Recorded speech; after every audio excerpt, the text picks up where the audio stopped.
Feliz sábado a todos. É muito bom estar aqui com vocês. Essa semana nós vamos conversar sobre o mesmo tema. E o tema da nossa semana é vitória contra o pecado.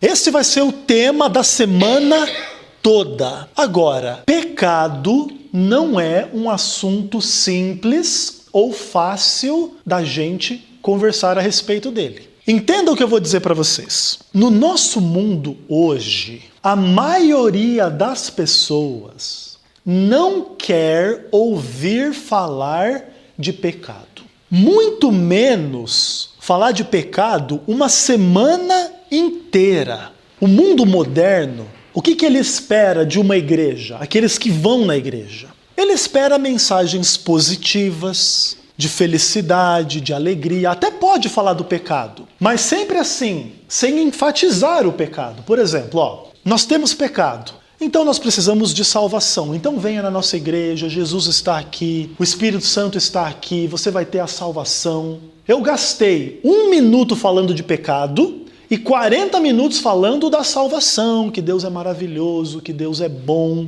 É isso que as pessoas querem. As pessoas não querem ouvir falar 40 minutos de pecado, né? Mentir é pecado, fazer fofoca é pecado, falar mal dos outros é pecado, perseguir é pecado e 1000 coisas. Isso elas não querem parar para pensar, porque quanto mais elas olharem para o que é pecado, mais elas vão reconhecer que elas têm pecado. E a gente reconhecer que a gente tem pecado é uma coisa pesada, é uma coisa dura, é uma coisa forte, que mexe no íntimo da nossa alma, de quem nós somos.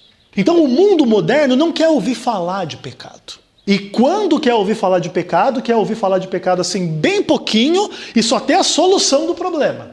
Uma solução fácil, uma solução rápida, uma solução prática.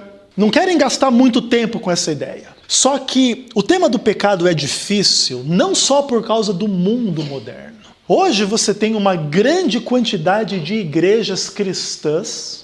Todas elas falam de pecado, mas a maioria delas não tem um conceito claro e definido do que é pecado. Pergunta para um católico, para um espírita, para um batista, um luterano, 1000 igrejas. O que é pecado? E você vai encontrar respostas diferentes da boca dessas várias pessoas, do católico, do evangélico, do espírita, do batista, de quem quer que seja. Porque não tem um conceito claro daquilo que é pecado. Menos ainda um conceito bíblico. Dificilmente você vai ver uma pessoa defendendo o conceito de pecado a partir da Bíblia, do que a Bíblia ensina sobre o pecado. A maioria das pessoas tem uma ideia de que o pecado é coisa errada. Mas o que é coisa errada? Sei lá. E aí o ser humano acaba definindo o padrão do que é certo e do que é errado. Se o pastor lá da igreja diz que vestir terno preto é pecado, então eu só posso vir de terno claro, ou azul, ou cinza. Preto não pode, porque é pecado. É mau testemunho vestir terno preto. A pessoa definiu o que é pecado. Ela escolheu. Ela diz porque ela não gosta, ou porque ela acha aquilo feio, ou ela acha aquilo ruim. Aquilo é errado. Agora, a Bíblia diz que vestir terno preto é pecado? Sim ou não? Não. A Bíblia não diz isso em lugar nenhum. Agora, eu estou dando o exemplo do terno preto, mas vocês já entenderam que o exemplo não é exatamente esse, né? Então você tem o problema do mundo em geral, da sociedade. Você tem um problema da pluralidade de igrejas, cada uma dizendo uma coisa diferente sobre o que é pecado. Só que tem mais problemas ainda. A maioria dos adventistas do 7º dia que frequentam a igreja regularmente não espera discussões profundas e complicadas e teológicas, muito menos filosóficas, sobre o pecado. A maioria dos adventistas não quer se envolver com essa discussão de forma profunda, porque essa é uma discussão complicada. E essa semana nós vamos entender que essa é uma discussão complicada. E a maioria não quer ser perturbado com o que a Bíblia diz e com as implicações radicais do que a Bíblia diz sobre o pecado. Então nós temos o problema da sociedade, da pluralidade de igrejas, você tem um problema dos adventistas em geral, que eles mesmos não querem gastar muito tempo com isso, mas tem mais problema ainda. Existe dentro da igreja adventista do sétimo dia, entre muitos líderes e membros da igreja, o que a gente chama de tendência perfeccionista. E aí a coisa piora muito mais. Porque agora as pessoas, os líderes ou os membros que têm tendência perfeccionista, eles dependem de um conceito de pecado particular para poder sobreviver. O perfeccionismo, ele é impossível na presença de um conceito radical, amplo e bíblico de pecado. A igreja não está em dúvida a respeito do tema do pecado. A igreja já definiu aquilo que ela crê a respeito do pecado. E acima de tudo, o que ela crê? Ela crê que a Bíblia é a palavra de Deus. O que a Bíblia diz sobre pecado é verdade. A tua palavra é a verdade. É isso que a igreja crê. Essa posição já está tomada. A igreja não está em dúvida sobre isso. Agora, alguns têm dúvidas. E será que vocês aqui têm dúvida? Essa manhã, nós vamos começar do começo. E o primeiro aspecto da doutrina bíblica de pecado que nós vamos conversar é pecado como rebelião. Abre aí a sua Bíblia, Ezequiel capítulo 28, verso 15.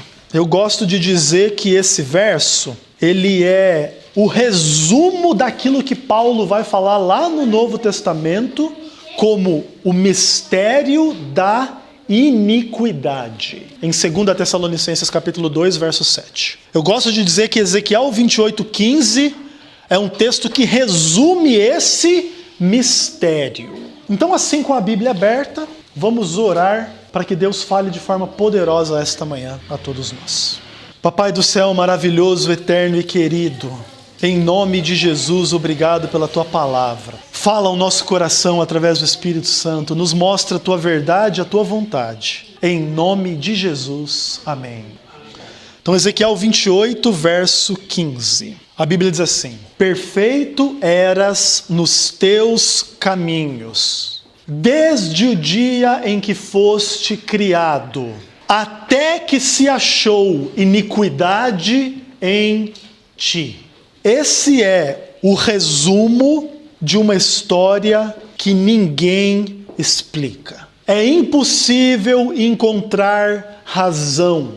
É impossível encontrar justificativa. É impossível encontrar necessidade. O pecado é o contrário de tudo isso. O pecado não tem explicação. O pecado não tem justificativa, ou seja, ele não é justo. O pecado não precisa existir, mas ele existe. Vamos entender um pouquinho o contexto onde o pecado surge. Vamos ler Ezequiel 28 agora a partir do verso 11 até chegar no verso 15. E vamos entender o contexto do surgimento do pecado, dessa iniquidade. E a Bíblia vai nos dizer assim: veio a mim a palavra do Senhor dizendo: filho do homem, levanta uma lamentação contra o rei de Tiro e dize-lhe: assim diz o Senhor Deus, tu és o sinete da perfeição, cheio de sabedoria e formosura. Estavas no Éden, jardim de Deus. De todas as pedras preciosas te cobrias: o sárdio, o topázio, o diamante, o berilo, o ônix, o jaspe, a safira, o carbúnculo e a esmeralda. De ouro se te fizeram os engastes e ornamentos. No dia em que foste criado, foram eles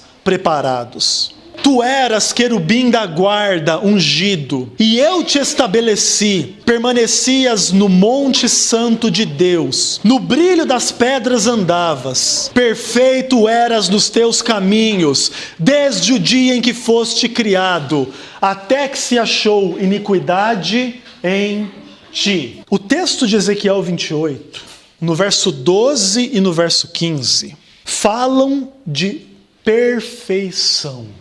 E nós, como seres imperfeitos, talvez a gente não tenha condições nem de imaginar o que isso significa. Perfeição é um conceito que envolve maturidade, uma coisa que não tem defeito, uma condição fiel, uma condição feliz, uma condição boa, uma condição santa, ao nível da perfeição. E a gente nem consegue imaginar isso. Mas essa era a experiência da pessoa aqui descrita. Querubim da guarda, querubim ungido, estabelecido por Deus com carinho. No dia em que foi criado, Deus já preparou para ele os seus ornamentos. Sabe, aquele cuidado que você faz especialmente. Como tudo que Deus faz, Ele faz especialmente.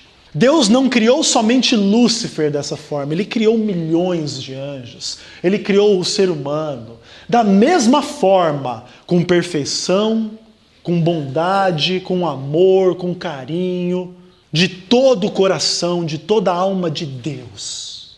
É assim que Deus cria tudo.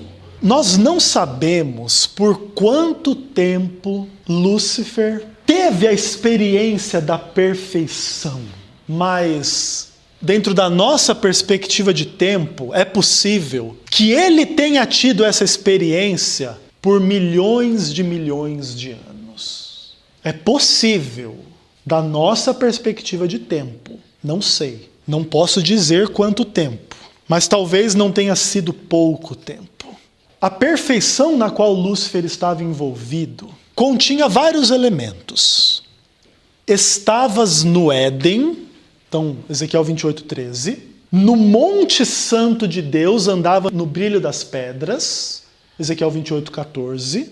Além de ser perfeito, estava num ambiente perfeito. Beleza, glória, luz, alegria, o melhor que há, sem defeito, sem coisas ruins. Ambiente perfeito. Interessante que aí ele vai dizer, né? Cheio de sabedoria e formosura.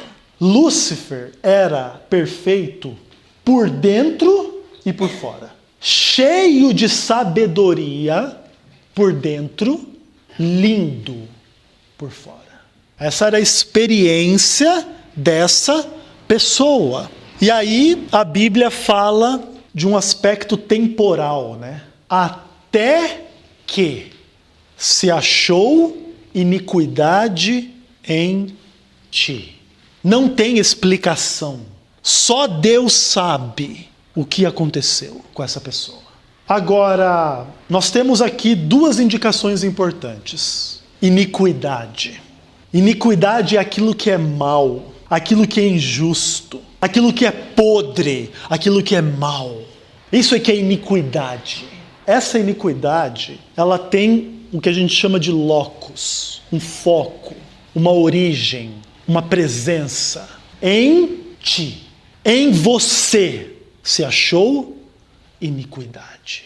O locus do pecado está no ser e não no fazer. Primeiro, o pecado é uma realidade interna.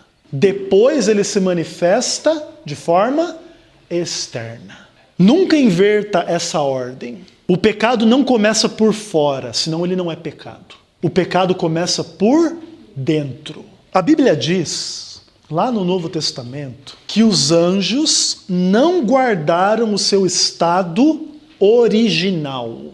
Judas verso 6. É condição dos anjos não guardar o estado original. Houve uma mudança neles. Nada explica essa mudança, nada justifica essa mudança. A Bíblia trata simplesmente com o fato.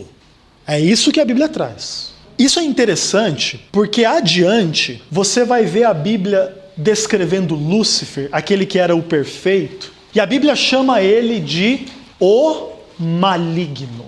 A Bíblia não diz que ele é um anjo bom que pratica maldades, que ele é um ser bom que faz o mal de vez em quando. Ele é ser o maligno. Entenda isso. Isso é importante para o conceito de pecado. Toda essa mudança, ela é inexplicável. Agora, Ellen White fala uma coisa interessante no livro Grande Conflito. Ela diz assim, que era necessário tempo para que o espírito de dissabor que surgiu em Lúcifer se convertesse em ativa revolta. Existe um processo acontecendo aqui. Primeiro, esse processo é interno. Quanto tempo durou esse processo? Ninguém sabe, só Deus sabe. E esse processo começa por dentro, ele não começa por fora. Dissabor. Primeiro ele começa a ficar insatisfeito, primeiro ele começa a ficar com inveja, primeiro ele fica com cobiça, com ódio, com raiva, e depois revolta ativa. Esse é o processo. Começa por dentro, depois vai para fora. O que a gente sabe sobre essa história? A gente sabe que o pecado só é possível porque existe liberdade. Foram os anjos que não guardaram o seu estado original. Não foi Deus que obrigou eles a pecar. Nem foi Deus que criou eles pecadores. Senão o conceito de pecado não faria nenhum sentido. O conceito de pecado é o quê? Algo que Deus não quer. Só é possível que exista algo que Deus não quer se Deus der liberdade e essa liberdade for mal usada. Se você excluir o elemento da liberdade, Deus é o autor do pecado. Mas não é isso que a Bíblia diz. A Bíblia diz, ele é mentiroso e pai da mentira. João 8,44. Ele quem? O diabo, não é Deus. A origem do pecado está no diabo, não em Deus. E ela implica em liberdade da parte dele. Ele podia continuar perfeito para sempre, ele teria glória para sempre, ele teria amor para sempre, ele teria felicidade para sempre, mas ele também tinha liberdade de dizer não, de seguir outro caminho. Por que Deus deu liberdade sabendo do que ia acontecer? Porque Deus sabia, Deus é onisciente. Sem liberdade, o mal não existiria. É verdade. Mas tem uma outra coisa que não existiria sem liberdade. Sem liberdade não existe amor verdadeiro. Se eu for obrigado a amar você, se eu não tiver outra escolha, esse amor é uma escravidão. Esse amor é uma falsidade. Porque eu não tenho escolha de amar você ou não amar. Agora, se eu tenho a escolha de não amar ninguém e eu amo você, é uma escolha. Você entende a diferença desse sentimento? Dessa decisão? Desse relacionamento de amor? Eu amo não é porque eu sou obrigado. E aqui está o amor verdadeiro e de fato. Porque eu não quero que a minha esposa seja obrigada a me amar. Eu quero que ela possa amar qualquer outro homem do mundo, mas ela me amou. E eu a amei. Esse é o amor, livre. Não é por obrigação, não é por imposição. Então, para que existisse o amor, Deus fez liberdade. Ao preço do mau uso da liberdade. Que foi exatamente o que Lúcifer escolheu. O mau uso da liberdade. Que Deus não seja o autor do mal, nos termos no qual o diabo o pratica, é óbvio. Porque senão, Deus nem repreenderia o diabo, né? Deus repreende o pecado porque o pecado é algo contra ele, contra o que ele quer. Se Deus quisesse o pecado, ele nem iria repreender ninguém. Não ia ter nenhum problema com o pecado. Agora, eu queria falar da raiz do pecado e das consequências do pecado. Vamos continuar lendo o texto? Ezequiel 28. E vamos continuar. Vamos partir agora do verso 15 até o verso 19. E vamos entender a raiz e os resultados do pecado. Olha só. Então, voltando para o verso 15. Perfeito eras nos teus caminhos, desde o dia em que foste criado, até que se achou iniquidade em ti. Na multiplicação do teu comércio, se encheu o teu interior de violência e pecaste. Pelo que te lançarei fora, profanado, fora do monte de Deus, e te farei perecer, ó querubim da guarda, em meio ao brilho das pedras. Elevou-se o seu coração por causa da sua formosura. Corrompeste a tua sabedoria por causa do teu resplendor. Lancei-te por terra diante dos reis e te pus para que te contemplem. Pela multidão das tuas iniquidades, pela injustiça do teu comércio, profanaste os teus santuários. Eu, pois, fiz sair do meio de ti um fogo que te consumiu e te reduzi a cinzas sobre a terra, aos olhos de todos os que te contemplam. Todos os que te conhecem entre os povos estão espantados de ti. Vens a ser objeto de espanto e jamais subsistirás. A raiz do pecado. De fato, o pecado é inexplicável em última instância, mas a Bíblia descreve de forma resumida e de forma prática um processo que acontece. E na raiz desse processo está o verso 17. Elevou-se o seu coração por causa da sua formosura, corrompeu a sua sabedoria por causa do seu resplendor. Agora, existe um texto da Bíblia que coloca assim uma lente de aumento nesse processo. Isaías 14, versos 13 e 14.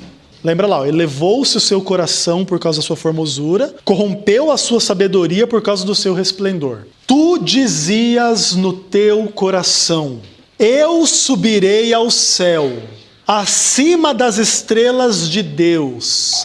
Exaltarei o meu trono e no monte da congregação me assentarei nas extremidades do norte. Subirei acima das mais altas nuvens e serei semelhante ao Altíssimo.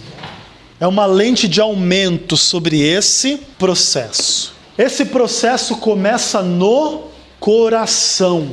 E esse processo tem um foco. Eu subirei, eu exaltarei, eu me elevarei.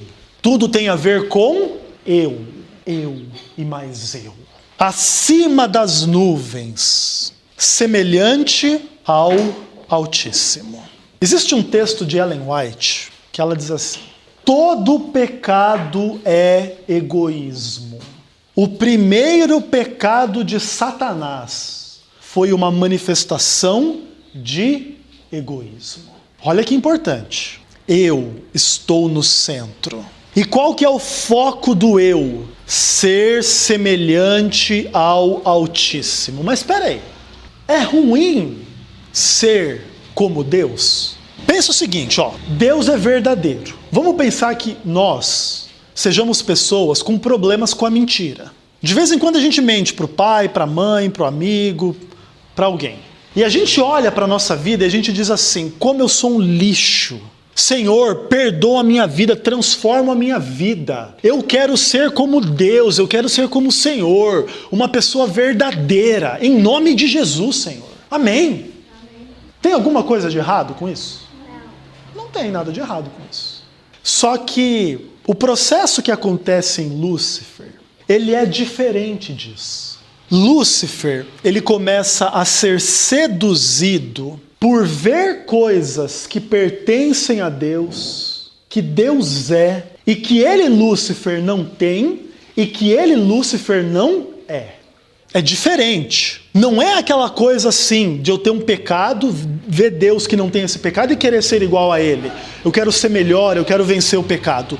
Lúcifer não tinha pecado. Só que Lúcifer conhece a Deus. E ele começa a ver em Deus uma glória maior do que a sua glória. Uma beleza maior do que a sua beleza. Uma inteligência maior do que a sua inteligência. E o céu se ajoelha diante de Deus. Lúcifer também. Lúcifer também se ajoelha diante de Deus. Talvez por milhões de anos. Se ajoelhou e adorou a Deus com o coração perfeito. Só que dessa forma inexplicável que ninguém entende, Lúcifer agora olha para a glória de Deus, para o amor de Deus, para a sabedoria de Deus, e ele nutre um pensamento. Por que Deus é melhor? Por quê? Pelo menos essa é uma das coisas que a gente pode imaginar dentro desse processo. Por que não eu? O que eu sou pior?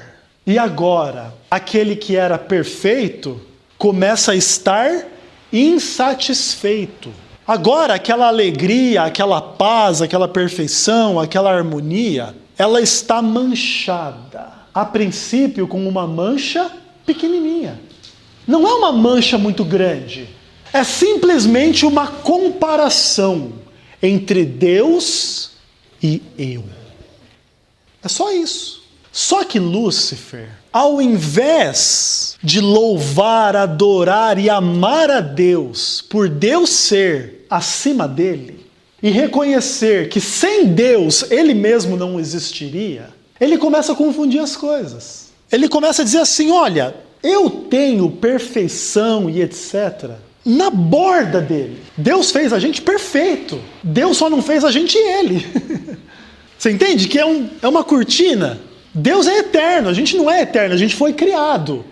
Então a gente se submete a Deus, a gente não se compara com ele. Só que quando Lúcifer vê essa cortina que separa um do outro, ao invés de amar a Deus, que possibilita que ele exista, que tudo exista, de forma feliz, de adorar, de ser fiel, ele tem inveja de Deus.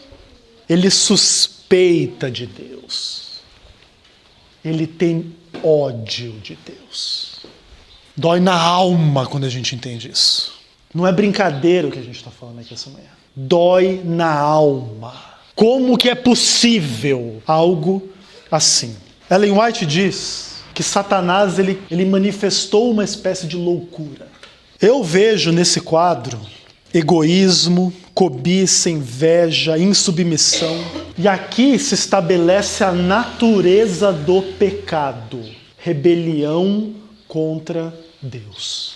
Essa é a natureza do pecado. Agora, vamos lembrar e enfatizar. O que ocorre primeiro no coração, depois se manifesta no comportamento. E o texto de Ezequiel 28 diz pra gente assim: na multiplicação do seu comércio. E agora, depois que esse processo se solidifica no coração, ele começa a fazer leva e traz. Você já pensou em Deus? Aí o anjo responde para ele, claro que já. Louvado seja Deus, amém. E vai dar uma volta. Você já pensou em Deus? Ah, eu já. Louvado seja Deus, hein? Amém, Lúcifer, louvado seja Deus. Sob a capa do louvor a Deus, da inteligência, da beleza e da sabedoria, ele começa a introduzir devagarzinho nos seus olhares, nas suas palavras. Será que a gente pode fazer o que a gente quiser? É uma ideia simples, não é? Claro que a gente pode fazer o que a gente quiser, a gente pode fazer tudo. Amém. Os anjos ainda não tinham percebido a questão. Quando Lúcifer diz, será que a gente pode fazer tudo? Ele não quer dizer o que os anjos respondem, a gente pode fazer tudo. Tem um elemento diferente aí. E agora Lúcifer começa com o seu leva e traz. Só que acontece o seguinte, lá em Ezequiel 28, verso 12, Lúcifer é descrito como cheio de sabedoria e formosura. Agora, em 28:16, ele é descrito como cheio de violência. Olha o processo. Sabedoria e formosura, violência. Se encheu o teu interior de violência e pecaste. Processo interno, que depois vira externo. Primeiro, ele se enche de violência contra Deus. E depois ele insinua dúvida para o outro anjo. Entende como é que funciona? Primeiro, ele desenvolve isso nele. Ele estabelece isso. E depois, peca. Depois ele faz o pecado. Interessante, em Ezequiel 28:15, se diz assim: se achou iniquidade em ti. Depois, em 28:18, diz assim: na multidão de iniquidades. Começa pequenininho, depois se multiplica. Começa uma coisinha, depois ela toma conta. Então existe uma aceleração desse processo. Ele se aprofunda nesse processo. E a Bíblia vai dizer assim: e o diabo vive pecando desde o princípio. 1 João 3, verso 8. E agora ele vive pecando. Não é só uma duvidazinha que ele tem. Agora ele está revoltado contra Deus. E ele vive insinuando mentiras contra Deus. No começo, ele tem que pegar leve. Os anjos não tinham passado por esse processo que ele passou. Ninguém no universo jamais pecou no mesmo sentido que o diabo pecou. Ninguém. Todos os outros envolvidos no pecado, desde os anjos até os seres humanos, foram envolvidos no pecado por ele. Não é a mesma coisa. Ninguém passou pelo que ele passou. E ele deu luz ao pecado, ao mal, ao que é iníquo, ao que é podre. Mas e os resultados do pecado? Ezequiel 28 já deixa claro. Eu te lançarei fora, profanado. Eu te farei perecer no meio do brilho das pedras. Ezequiel 28, verso 16. Ele foi criado no meio do brilho das pedras. Ele vai ser destruído no meio do brilho das pedras. E a Bíblia diz assim: eu fiz sair fogo do meio de ti. Onde é que se achou a iniquidade? Se achou iniquidade em ti. De onde é que vai sair o fogo? Do meio de ti. Deus vai destruir o pecado na sua fonte. Para sempre. Ezequiel 28 diz: consumido, reduzido a cinzas, objeto de espanto e jamais subsistirá. Pesado, não é? Deus já declara antecipadamente o fim do pecado, em Ezequiel 28. Mas a história está apenas no começo. Abre a sua Bíblia em Gênesis capítulo 3. Gênesis capítulo 3. O Deus que criou Lúcifer com todo carinho, com todo amor, que fez ele um ambiente perfeito, perfeito para ele, também criou um universo maravilhoso, enorme, lindo. E criou nesse universo um planeta, e criou nesse planeta um casal. Igual criou Lúcifer. Toda beleza, toda perfeição, sem maldade, sem pecado.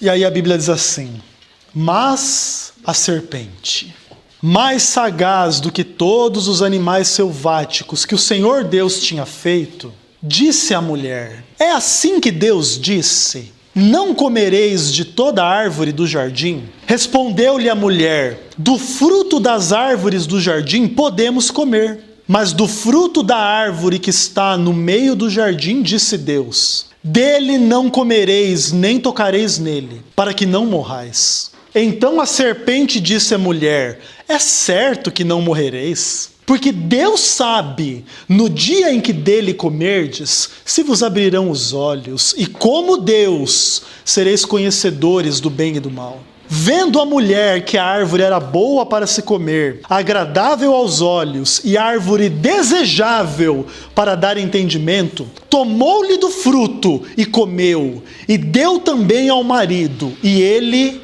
comeu. Ellen White diz que Satanás tremeu diante do que ele estava para fazer.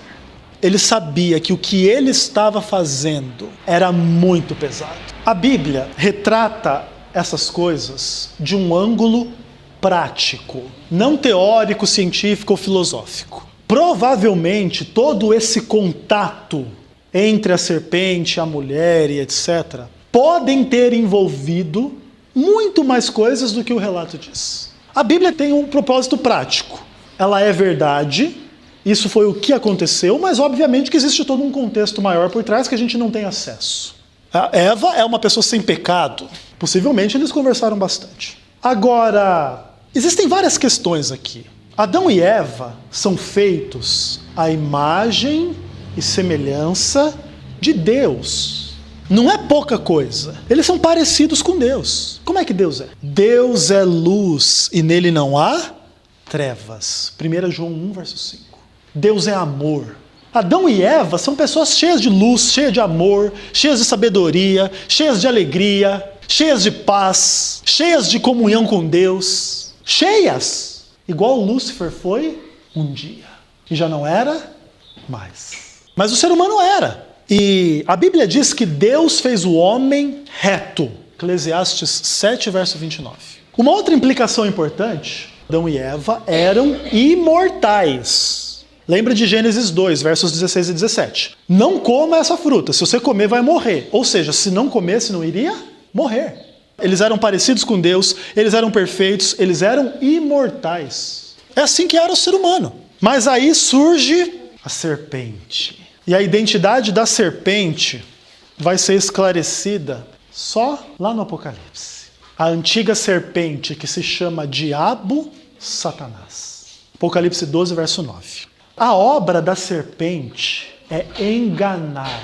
Paulo escreve assim: assim como a serpente enganou Eva com a sua astúcia, receio que também a vossa mente seja corrompida e se afaste da simplicidade e pureza devidas a Cristo. Segundo aos Coríntios 11, verso 3. É a obra da serpente, é enganar, mentir. Satanás traz para o Éden toda a sua malícia, toda a sua podridão, toda a sua maldade, todo o seu engano. E a Bíblia diz que o seu objetivo é roubar, matar e destruir. É com esse espírito que ele chega no jardim do Éden. Para alcançar esse objetivo, ele engana. Onde é que o diabo age? E aqui a coisa começa a ficar muito interessante. Satanás é um intérprete da palavra de Deus. Satanás é um pastor, Satanás é um padre, Satanás é um camarada que conhece a palavra de Deus. Isso já desmascara muita coisa sobre o pecado, né? A gente acha que pecado é lá no mundão, né? Na igreja, não. O pecado está onde? Está lá na prostituição, na droga, na bebida. Eu estou aqui livre do pecado, nesse quartinho aqui. Satanás é um intérprete da palavra de Deus. E a primeira pergunta dele é essa. É assim que Deus diz? Ele quer saber o que Deus diz. Ele quer conversar sobre o que Deus diz. Só que o seu objetivo é lançar dúvida sobre o que Deus disse.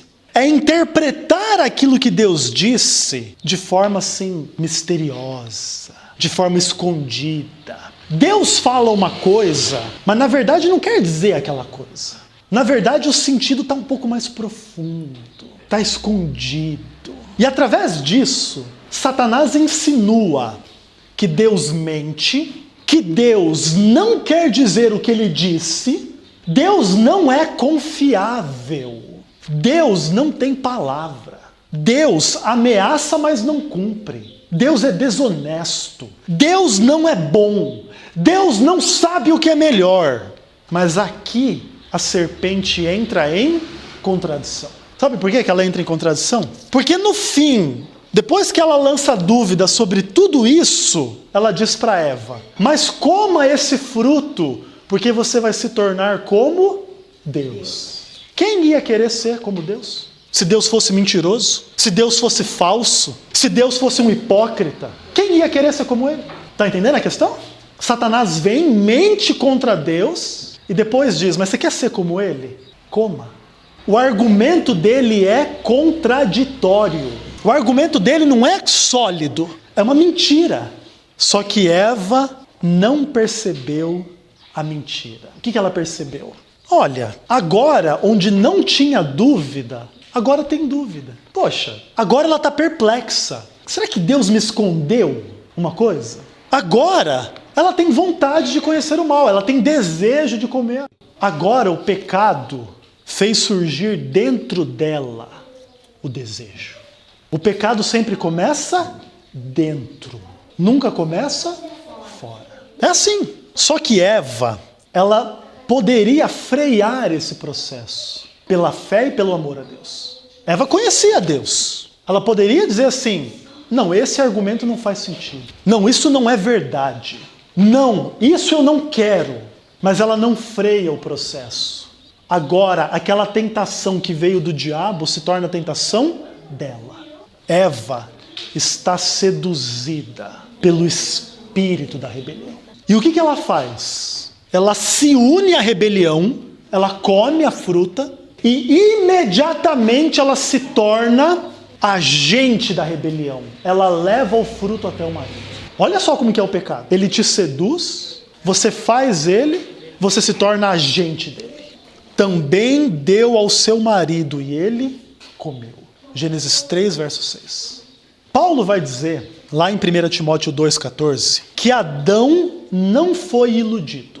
Muito interessante isso. Eva se envolveu nesse processo, nessa conversa, trocou essa ideia com o diabo, e de fato, o diabo bagunçou tanto a coisa que enganou e seduziu ela. Mas Paulo diz assim: Adão, não.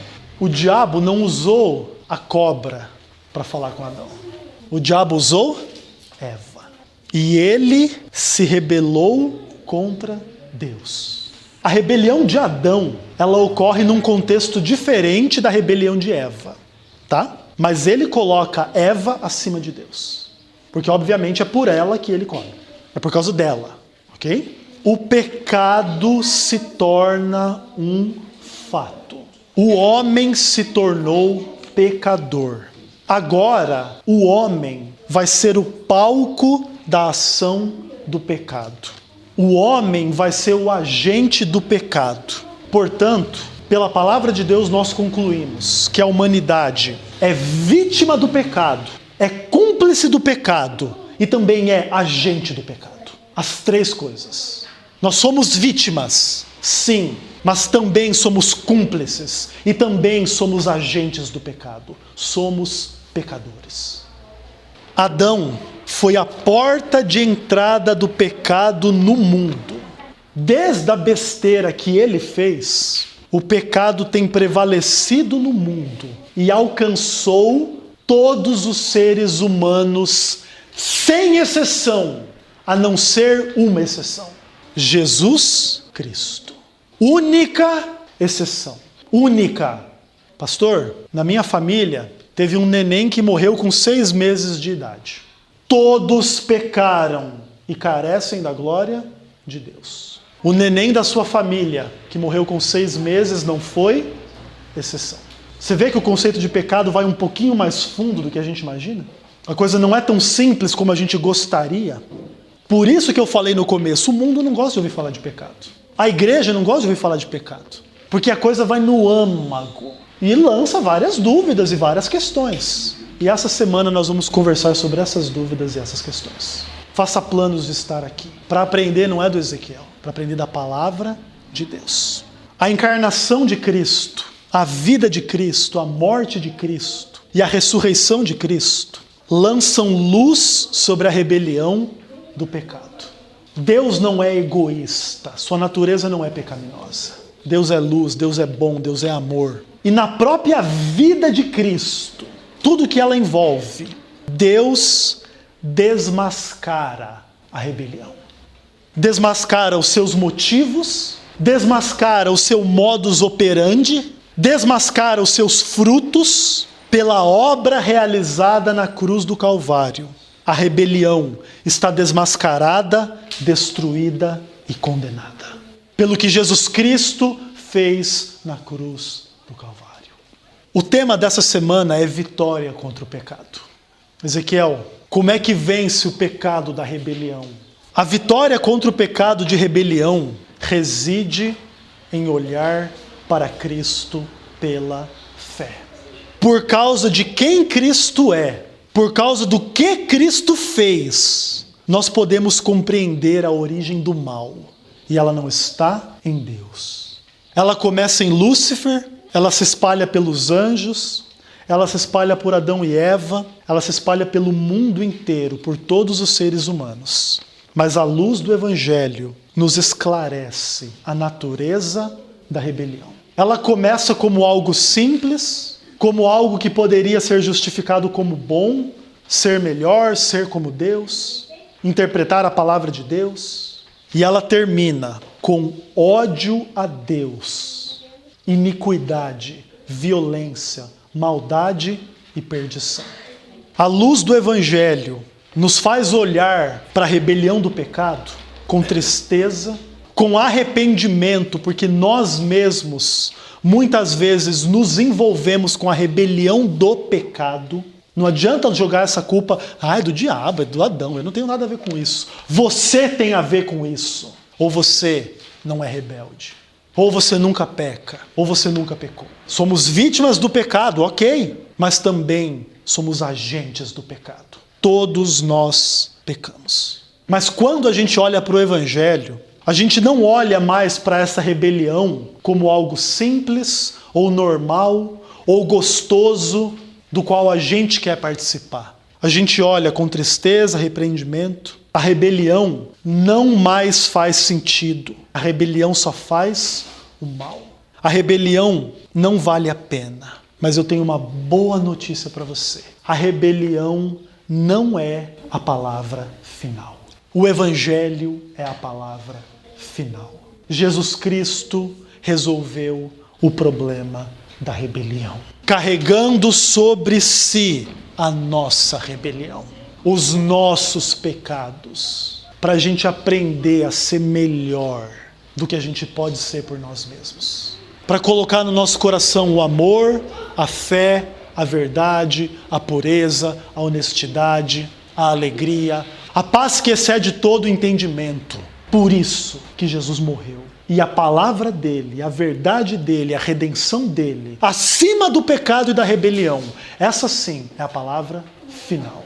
Nós temos a redenção pelo seu sangue. Ninguém precisa se manter em rebelião contra Deus. Você se sente rebelde contra Deus? Você tem pecado, você precisa de perdão, você precisa de paz, você precisa de salvação? Nós vamos terminar esse culto em oração. Amém. Vamos orar. Papai maravilhoso e eterno, em nome de Jesus, obrigado porque a rebelião está vencida, Pai. Obrigado porque Cristo na cruz desmascarou todos os motivos da rebelião, todas as acusações contra Deus e nos redimiu das nossas rebeliões, dos nossos pecados, Pai. Senhor, perdoa a gente naquilo que nós somos rebeldes contra Ti, Pai. Transforma a nossa vida, nos ensina a Te amar, a amarmos as pessoas e a sermos fiéis e felizes acima do que temos sido, Pai. Dá-nos a Tua graça, a Tua paz e a Tua salvação. Nós Te imploramos pelo nome de Jesus Cristo. Amém.